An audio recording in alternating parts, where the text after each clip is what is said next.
Hello दोस्तों, merry Christmas. आइए हम नेचुरल गैस पे बात करते हैं। काफ़ी दिनों से मैं सोचा था कि नेचुरल गैस पे आपको एक छोटा सा एनालिसिस करके दूं। हालांकि मुझे टाइम लग गया क्योंकि मैंने ये चैनल जस्ट अभी स्टार्ट किया है और मैं इसको आगे कंटिन्यू करता रहूँगा। तो नेचुरल गैस पे हम एक बार डेली टाइम फ्रेम पे देखते हैं कि क्या चल रहा है। डेली टाइम फ्रेम पे मैंने एक चीज़ नोटिस करी थी जो कि मुझे आपको बताना था कि जब ये मार्केट गिरना स्टार्ट हुआ था तो कई लोगों ने सोचा था कि विंटर है और ये कहीं ना कहीं थोड़े दिनों के मंदी के बाद फिर एकदम से तेजी देगा। बट एफआई ने ऐसा नहीं किया। एफआई ने इसलिए, अगर आप इसमें ध्यान दें तो कहीं ना कहीं नेचुरल गैस जो है एक ओवरबोट जोन में चला गया था, जो कि आप इसको आरएससी की मदद से देख सकते हैं।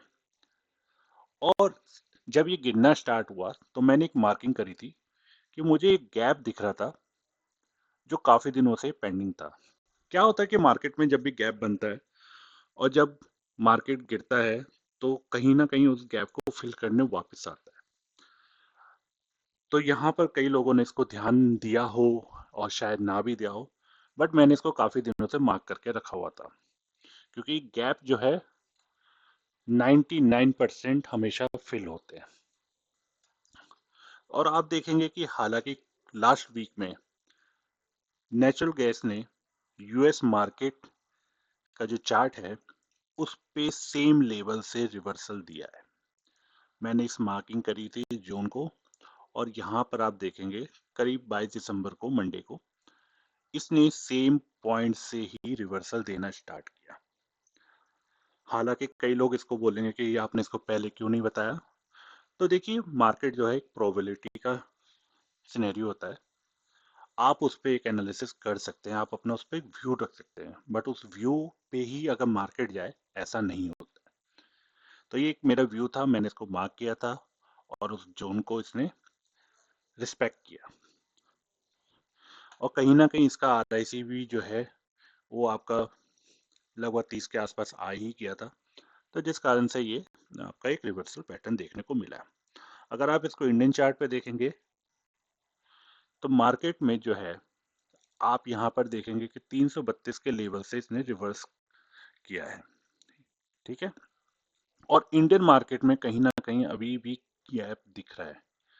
अगर आप इस जोन को देखेंगे तो यहाँ 315 तक का एक लेवल है जो कि यहाँ पर गैप है और इसको फिल किया जा सकता है अगर मार्केट दोबारा गिरना स्टार्ट करे तो।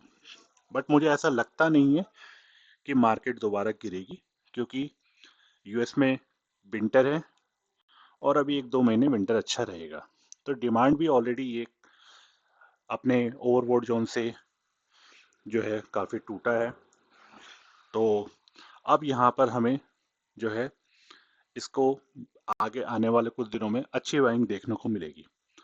तो मैंने इसको फिबोनाची के लेवल से एक बार ड्रॉ करने का कोशिश किया है।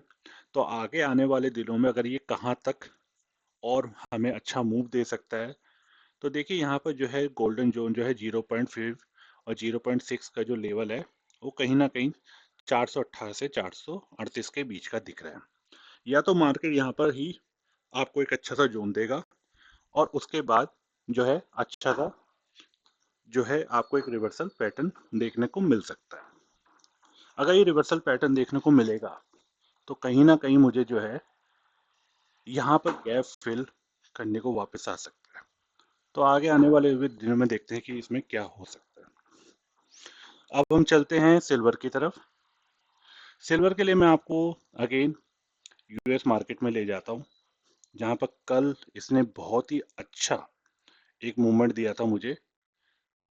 मैं दिखाता हूँ कैसे इसने काम किया। तो सिल्वर में आपने देखा होगा कहीं ना कहीं अभी भी ओवरबोट जोन में है, बट कल इसने जो तेजी दिखाई है वो एक बहुत ही शानदार तेजी दिखाई है। तो ऐसा नहीं है कि अभी मार्केट में आप यहाँ पर अपना सेलिंग करना स्टार्ट करें या यहाँ पर आप अपना पैसा इसमें होल्ड करके रखें। अगर आपको प्रॉफिट हुआ है तो आप जस्ट अपना ऐसे लगा के इसको रख सकते हैं। कल कैसे इसने काम करा मैं आपको दिखाता हूँ 5 मिनट के टाइम फ्रेम पे। तो देखिए 5 मिनट के टाइम फ्रेम में मैंने एक ट्रेंडिंग लाइन दी थी और इसने उसको रिस्पेक्ट किया। और यहाँ पर मेरा एक छोटा सा जो है इंडिकेटर ने भी काम किया था।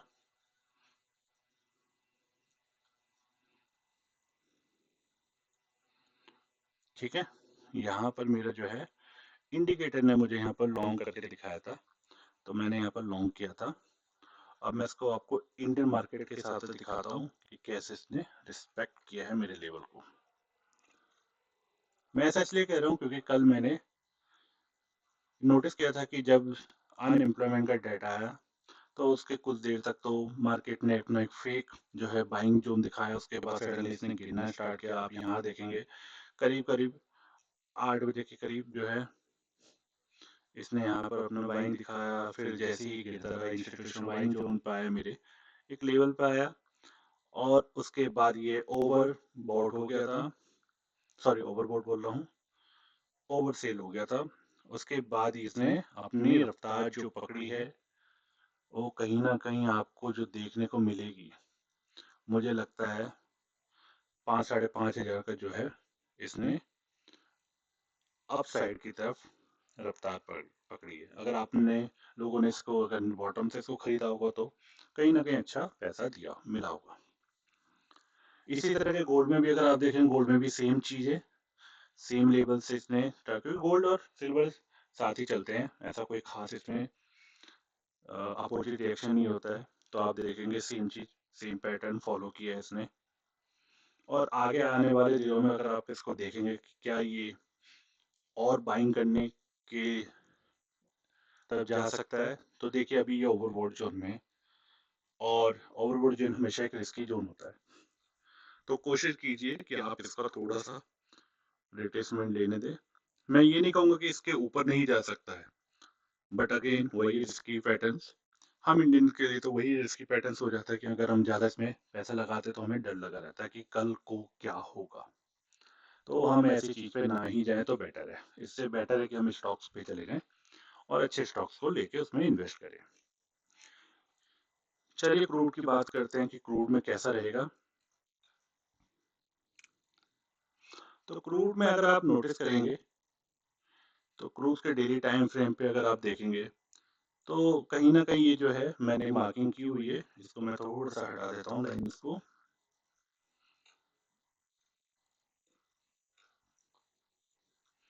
तो कहीं ना कहीं मुझे जो लग रहा है क्रूड जो है अपने लेवल से, अगर मैंने इसकी सही मार्किंग की है तो अगर आप देख पाए तो कहीं ना कहीं ये अभी 0.506 के बीच में ही है। और मुझे ऐसा लग रहा है कि ये आपको जो कहीं 400 तक का टारगेट दे सकता है। ठीक है, क्योंकि ये अब बर्ट ट्रेंड में है, इसका RSI भी 52 प्लस है। तो ये आपको थोड़ा सा, आपको ये 5,400 या आने वाले दिनों 5,500 भी दिखा सकता है। तो देखेंगे आगे आने वाले दिनों में ये कैसा काम करेगा। छोटे टाइम फ्रेम पे हम देख लेते हैं कि क्या ये अभी देखेंगे तो कल की डेट में इसने कोई खास मूवमेंट नहीं दिखाई है, ये अपने जोन में ही था, ना इसने ज्यादा मूवमेंट दिखाई कि हाँ हमें इसमें कुछ पैसा मिले। हालांकि छोटा मोटा पैसा तो हर कोई बना लेता है, बट उसको हम गैम्बलिंग कह सकते हैं। तो ध्यान रखिएगा कि अच्छे मूवमेंट के लिए आपको इसको कहीं ना कहीं 5,300 के ऊपर होना जरूरी है ताकि ये 5,400 तक का लेवल ले सके। ठीक है जी, तो आज की एनालिसिस आपको कैसी लगी आप मुझे कमेंट में बताइएगा। और आपको किसी स्पेसिफिक स्टॉक पे जानकारी चाहिए तो आप मुझे सेम वीडियो में मैसेज कर सकते हैं। मैं आपके आंसर को रिप्लाई देने में कोशिश करूंगा कि जल्द से जल्द मैं आपको रिप्लाई दे पाऊँ। थैंक यू, गुड नाइट, शब बखैर।